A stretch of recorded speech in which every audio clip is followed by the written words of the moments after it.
ചേട്ടാ B J P നടത്തിയ വ്യാപകമായിട്ടുള്ള voter പട്ടികയിലെ ക്രമക്കേട് തുറന്നു കാണിച്ചതിന്റെ പേരിൽ രാഹുൽ ഗാന്ധിക്കെതിരെ ഇലക്ഷൻ കമ്മീഷനും ഭരണകൂടവും ശക്തമായ വേട്ടയാടൽ നടത്തിക്കൊണ്ടിരിക്കുകയാണ്. അതിനെതിരെ ഇന്ത്യ സഖ്യത്തിലെ സകല നേതാക്കളും രാഷ്ട്രീയ പാർട്ടികളും യോജിച്ചുകൊണ്ട് പാർലമെന്റിൽ ശക്തമായ പ്രതിഷേധം നടത്തുകയാണ്. എങ്ങനെ നോക്കുകയാണെന്നോ അതിനെ? തീർച്ചയായും കോൺഗ്രസിനെ സംബന്ധിച്ചിടത്തോളം ഇത് കോൺഗ്രസ് വിശേഷിപ്പിക്കുന്നത് രണ്ടാം സ്വാതന്ത്ര്യ സമരമെന്നാണ് അനൗദ്യോഗികമായി.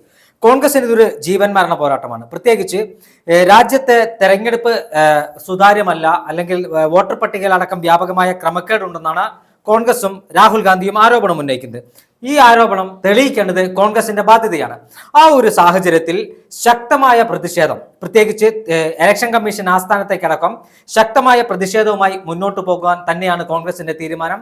ആ ഒരു തീരുമാനത്തിന്റെ പശ്ചാത്തലത്തിലാണ് ഇന്ന് കോൺഗ്രസ് നേതൃത്വത്തിൽ ഇന്ത്യ മുന്നണിയിലെ MP-മാർ, രാജ്യസഭയിലെയും ലോക്സഭയിലെയും MP-മാർ ഒന്നടങ്കം രാഹുൽ ഗാന്ധി, പ്രിയങ്ക ഗാന്ധി, സമാജ്വാദി പാർട്ടി, അതോടൊപ്പം തന്നെ കേരളത്തിൽ നിന്നുള്ള ഇടത് MP-മാർ, മുസ്ലിം ലീഗ്, RSP തുടങ്ങിയ മുഴുവൻ ജാർഖണ്ഡ് മുക്തി മോർച്ച എല്ലാവരും സംയുക്തമായി ഇന്ത്യ മുന്നണി സംയുക്തമായി ഇത്തരത്തിൽ ഒരു പ്രതിഷേധവുമായി തെരഞ്ഞെടുപ്പ് കമ്മീഷൻ ആസ്ഥാനത്തേക്ക് നീങ്ങുകയും ആ പ്രതിഷേധത്തിൽ തെരഞ്ഞെടുപ്പ് കമ്മീഷൻ പറഞ്ഞത് 30 MP-മാരെ കേൾക്കാനുള്ള സൗകര്യം ഞങ്ങൾ ചെയ്തു തരാം. അതായത് 30 MP-മാർക്ക് തങ്ങളുടെ പരാതി പറയാൻ അവസരം ഒരുക്കി തരാമെന്നാണ് തെരഞ്ഞെടുപ്പ് കമ്മീഷൻ പറഞ്ഞത്. പക്ഷേ രാഹുൽ ഗാന്ധിയും കോൺഗ്രസും പറഞ്ഞത് അംഗീകരിക്കാൻ കഴിയില്ല.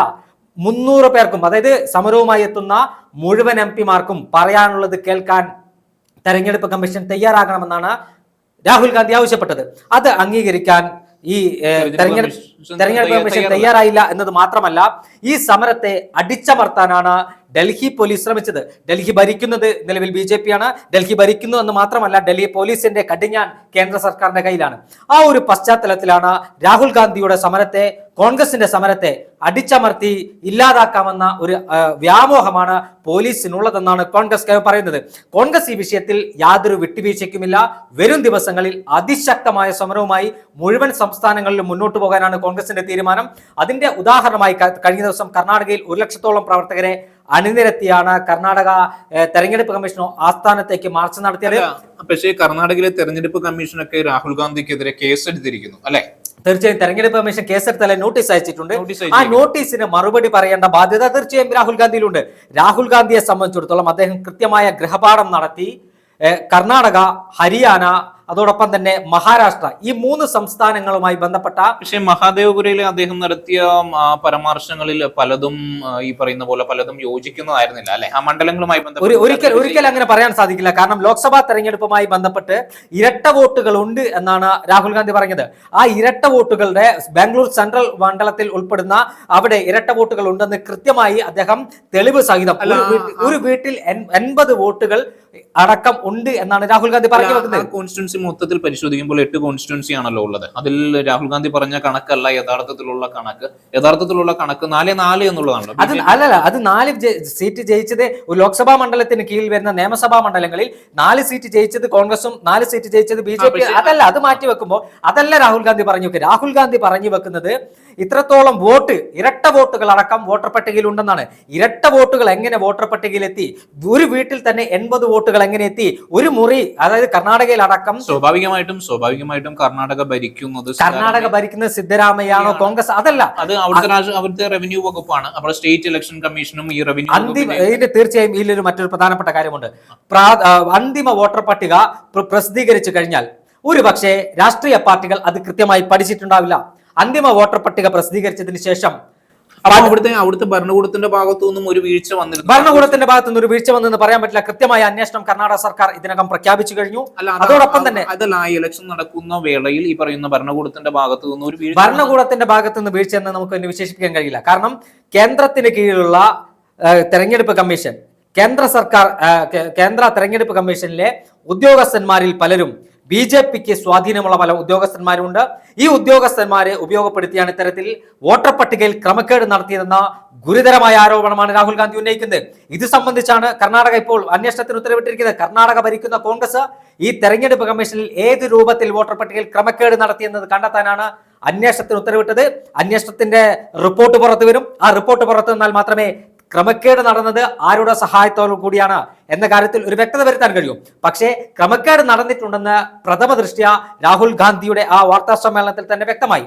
ഇവിടെ അതല്ല. രാഹുൽ ഗാന്ധിയുടെ വാർത്താ സമ്മേളനം മാറ്റിവെക്കുമ്പോഴും രാഹുൽ ഗാന്ധി പറഞ്ഞ അല്ലെങ്കിൽ രാഹുൽ ഗാന്ധി ഉന്നയിച്ച ആരോപണങ്ങൾക്ക് പാർലമെന്റിനകത്ത് കൃത്യമായി മറുപടി പറയാൻ പ്രധാനമന്ത്രി തയ്യാറായിട്ടില്ല. എന്തുകൊണ്ട് പ്രധാനമന്ത്രി മൗനം തുടരുന്നു? പ്രധാനമന്ത്രി നരേന്ദ്രമോദിക്ക് ഈ വിഷയത്തിൽ രാജ്യത്തോട് എന്ത് പറയാനുണ്ടെന്ന് രാജ്യത്തെ ജനങ്ങൾ ഉറ്റുനോക്കുകയാണ്. ബി.ജെ.പി നേതാക്കളെല്ലാം തന്നെ പൊതുവെ മൗനത്തിലാണ്. അവർ ശക്തിയുക്തമായിട്ട് പ്രതികരിക്കുന്നില്ല. രാഹുൽ ഗാന്ധിക്ക് മറുപടി നൽകേണ്ടതില്ല എന്നുള്ളതാണ് അവരുടെ. അത് തീർച്ചയായും അത്തരത്തിൽ വ്യാഖ്യാനിക്കാൻ ചില ബി.ജെ.പി അനുകൂല സൈറ്റുകളും ബി.ജെ.പി അനുകൂല സോഷ്യൽ മീഡിയ ഹാൻഡിലുകൾ കൈകാര്യം ചെയ്യുന്ന ആളുകളുടെ വ്യാഖ്യാനമാണ്.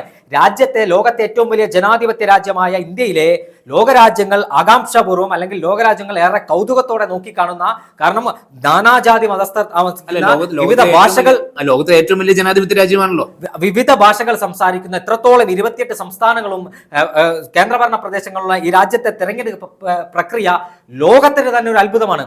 അവിടെ ആ തെരഞ്ഞെടുപ്പ് സുതാര്യമായി നടത്താതെ അട്ടിമറിക്കുന്നെന്ന് ഇന്ത്യയുടെ പ്രതിപക്ഷ നേതാവ് ഒരു ഗുരുതരമായ ആരോപണം ഉന്നയിക്കുമ്പോൾ അതിന് മറുപടി പറയേണ്ട ബാധ്യത ഇന്ത്യയുടെ പ്രധാനമന്ത്രിക്കുണ്ട്.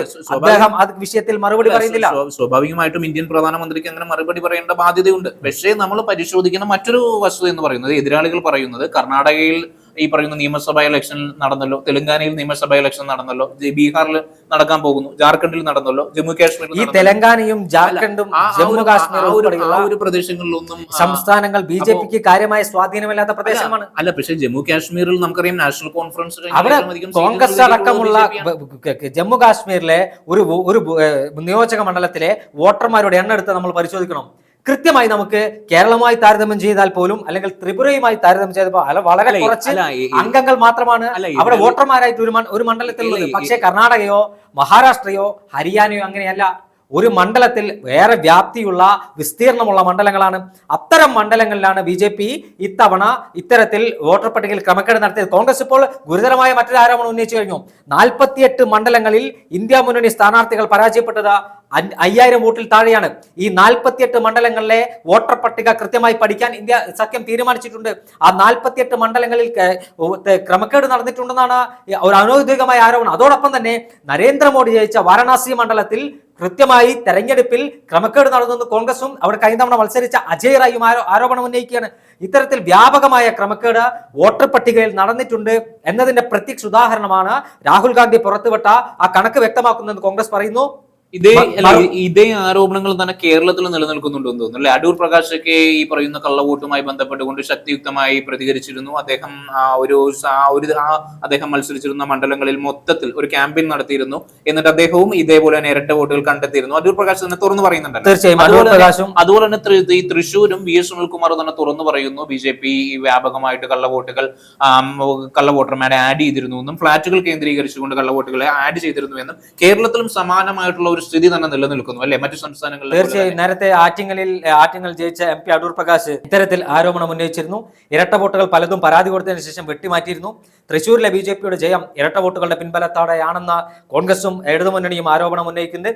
അക്കാര്യങ്ങളെല്ലാം സുതാര്യമായ അന്വേഷണം. പക്ഷേ എന്തുകൊണ്ടായിരിക്കും അവർ തിരുവനന്തപുരത്ത് നടത്താതിരുന്നത്? ആറ്റിങ്ങൽ നടത്തിയെന്ന അടൂർ പ്രകാശ് അവിടെ ജയിച്ച കോൺഗ്രസ് MP അടൂർ പ്രകാശ് ആറ്റിങ്ങൽ നടത്തിയെന്ന് അടൂർ പ്രകാശ് പറയുന്നു. പക്ഷേ എന്തുകൊണ്ട് അവർ ശക്തമായി തിരുവനന്തപുരത്ത് നടത്തിയിട്ടുണ്ടോ എന്നത് ഇനി പരിശോധനയോടെ കൂടുതൽ വിശദമായ പരിശോധനയോടെ വ്യക്തമാകേണ്ട കാര്യമാണ്. കാരണം ഒരുപക്ഷെ നടത്തിയിട്ടുണ്ടെങ്കിൽ അവിടെ ജയിക്കാൻ കഴിയാത്ത സാഹചര്യമായിരിക്കും. അല്ലല്ല, വോട്ടർ പട്ടികയിൽ ക്രമക്കേട് ബി.ജെ.പി വോട്ടുകൾ ഒരുപക്ഷെ അല്ല. കാരണം നമുക്കറിയാമല്ലോ, തിരുവനന്തപുരത്തെ സംബന്ധിച്ചിടത്തോളം സ്വാഭാവികമായിട്ടും രണ്ടാമത്തെ ഏറ്റവും വലിയ ശക്തമായിട്ടുള്ള പാർട്ടി ബി.ജെ.പി. തിരുവനന്തപുരം പോലത്തെ ഒരു മണ്ഡലങ്ങളിൽ ക്രമക്കേട് നടത്തിയിട്ടുണ്ടോ എന്നൊക്കെ വരും ദിവസങ്ങളെ പരിശോധനയോടെ വ്യക്തമാവും. പക്ഷെ അവിടെയല്ല, ഇത് സമരം ശക്തമാക്കാൻ തന്നെയാണ് കോൺഗ്രസിന്റെ തീരുമാനം. വരാനിരിക്കുന്ന ദിവസങ്ങളിൽ അതിശക്തമായ, രാജ്യം ഇതുവരെ കാണാത്ത തരത്തിലുള്ള സമരം തെരുവീതികളിൽ കാണാൻ പോവുകയാണ്. തെരുവുകൾ പ്രക്ഷുബ്ധമാകാൻ പോകുന്നു. ഞാൻ നേരത്തെ പറഞ്ഞതുപോലെ പ്രതിഷേധം ആഞ്ഞടിക്കും. കാരണം ഞാൻ നേരത്തെ പറഞ്ഞതുപോലെ കോൺഗ്രസ് ഇതിനെ അനൗദ്യോഗികമായി രണ്ടാം സ്വാതന്ത്ര്യ സമരം എന്നാണ് വിശേഷിപ്പിക്കുന്നത്. കോൺഗ്രസിന്റെ മുഴുവൻ ഘടകങ്ങളോടും സംഘടനകളോടും ജനാധിപത്യത്തിന് സമ്പൂർണ്ണമായി കരുത്തു പകരട്ടെ. ഇത്തരത്തിൽ വോട്ടർ പട്ടികയിൽ ക്രമക്കേടുകൾ ഉണ്ടെന്ന് കണ്ടെത്തിയാൽ അല്ലെങ്കിൽ അന്വേഷണത്തിൽ ഇതിന്റെ തെരഞ്ഞെടുപ്പ് കമ്മീഷൻ ഉൾപ്പെടെ ഇതുമായി ബന്ധപ്പെട്ട അന്വേഷണം നടത്തണം.